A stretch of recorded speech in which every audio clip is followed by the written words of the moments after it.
Right, this is a biggie video for you guys and me. Although I've tried making it like 20 times, so yeah, it's not so big for me anymore. But oh well, we have some bits. Now, some people may have spotted those bits there already. And yes. You guys may have a little bit of an inkling, and you may not be surprised to know that I'm building another go-kart.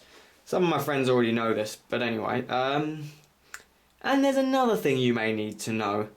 If you've already started thinking, oh god, he's doing it again, this is going to end up like the last one, then you're wrong, because part of the fact I'm doing this sensibly this time, and part of the fact every single part, except for a brake caliper, is now ordered and on its way, and the only other thing I really have to worry about is wheels and tyres, because I have wheels and tyres.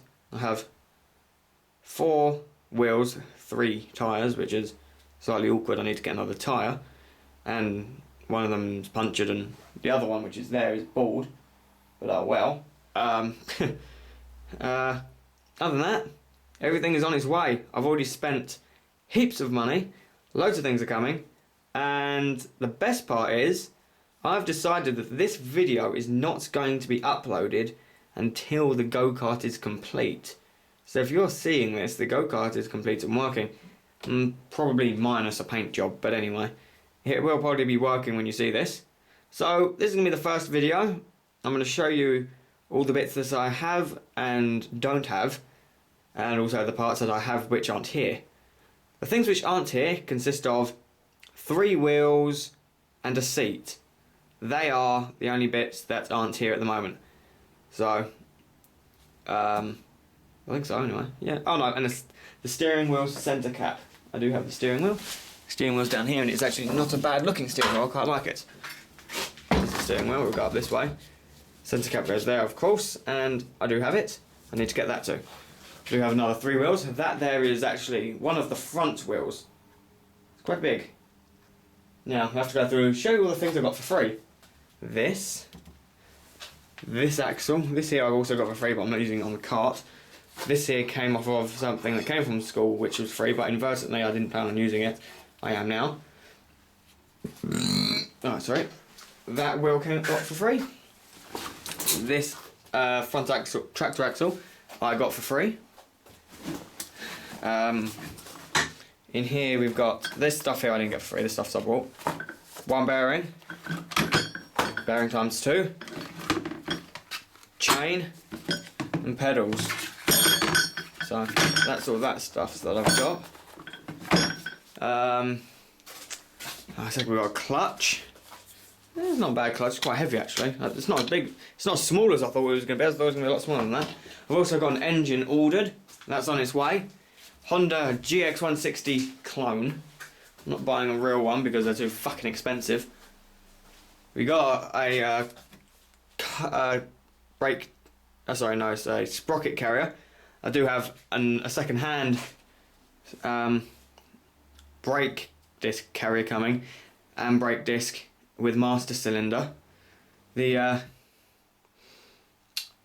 does require a brake caliper at the moment, which I'll have to buy, which I'll wait until I've made a little bit of a kerfuffle when I bought that. I saw the picture, I saw the price, and thought, yes, I have to fucking have it. I'm being a bit of a prat and fucking retard. I didn't do the most basic of fucking things and read. I did have a quick read through the description, but I didn't read it fully.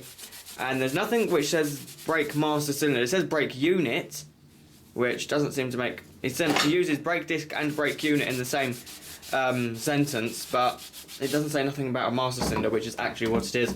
So if he just hasn't used the term master cylinder, then it could be included, but I'm not sure. But if you put it in the same picture, then surely you must be selling it like that. Oh well. So I do need to get a caliper for it, which would be cool. So fluid brakes.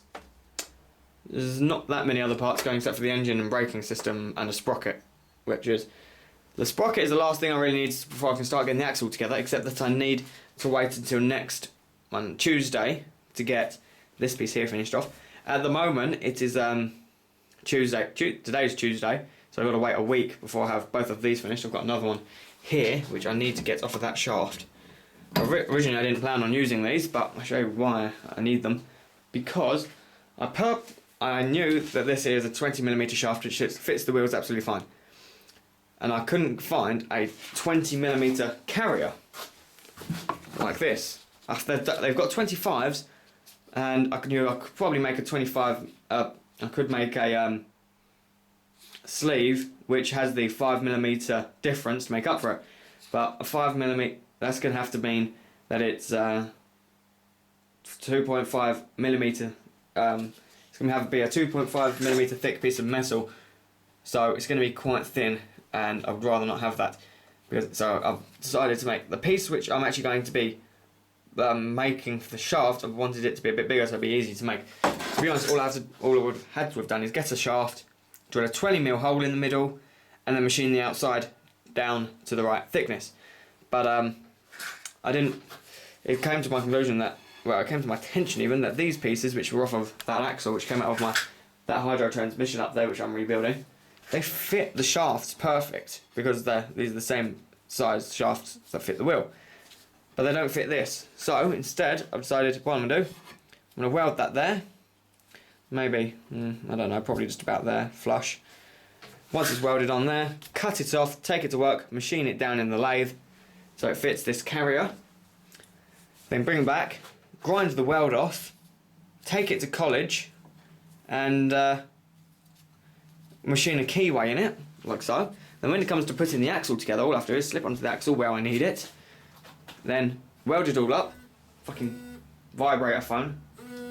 Okay. Then all I have to do is weld it onto the shaft. I've already got the keyway there, slip that on, tighten up, hey presto, we are away. And I'm doing the same for the brake one, so I have to get this off tomorrow. I've already had people moaning that I'm being too loud getting it off. I'll show you the technique, how I get that off in a little while. Well, tomorrow, hopefully. I've got work tomorrow, which kind of sucks. But I'll get home about 6 o'clock, same time I did today, which means I'll have plenty of time to toss around. And then the day after that, I will be at work, so I'll be able to bring my tyres home, my seats home, and also another table frame. So I have to rope in the help of one of my work colleagues. I won't particularly call him a friend. Not the guy beginning with B, he's alright. It's the guy beginning with D. I'm not saying names, but there's two people. One person's name begins with a D, one person's name begins with a D. Oh wait, hang on. Don't worry, they're both in tomorrow. Both of them are in, so they can both help me bring the stuff home, because they're my little skivvies, yes. Yeah, I do have all the tyres off of the same track that engine came off. All I need to do is bring them home. So we've got this one here, which holds air but is bald. We've got another one which has good tread, but it has a puncture. I'm going to put some of that tyre sealing stuff in it. You're just going to put it in through the tyre valve and it seals it up. It ruins your tyre, but to be honest, if I can get a quick fix on it, it'll be fine. And I'll replace the tyre on it at a later time. All I have to do is then just take it off the wheel and replace it. If not, I'll put an inner tube in it. And then we have one rear tyre, which has perfect tread and has been filled up with air for probably about 2 years, and we've never had a problem with it. It still has exactly the same amount of air in it. Still absolutely perfect. So that tyre will be going on it also.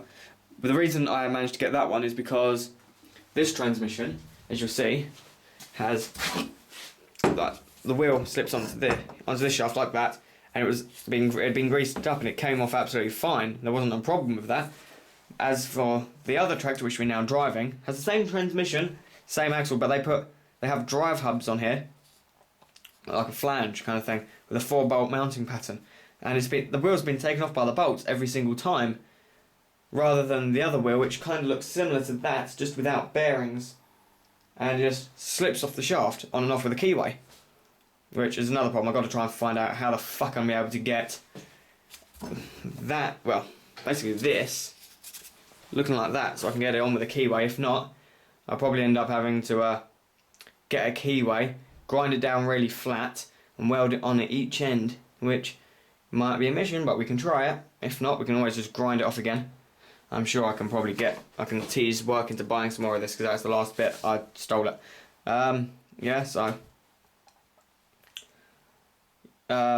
Basically, but that other transmission which has the hubs on here, it is seized solid. We cannot get it off for shit, which means the other tyre, which I now have, won't fit because it doesn't have that 4-bolt mounting pattern. It just has something similar to that. It just slides on and off the shaft. There's no bolts.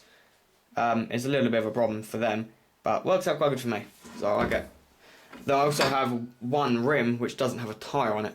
We stole the tyre off of it to put on the tractor which we're now driving, which incidentally is a little bit oversized. But anyway, yep, that's it for the moment.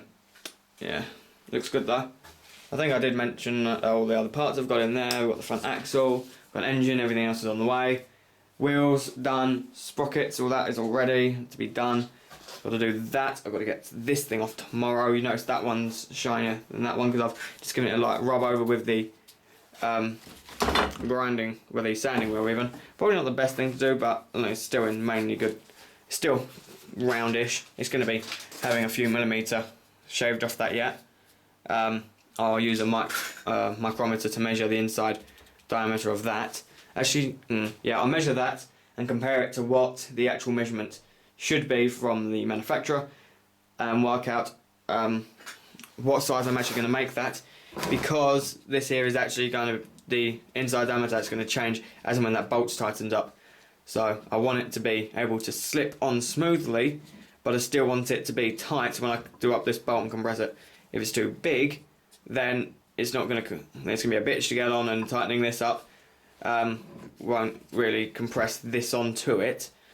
And also, if it's too small, tightening this up, I don't want to tighten it up too much, which then will make getting the bolts on a problem, because the more you tighten this up, the closer these bolt holes will become to each other.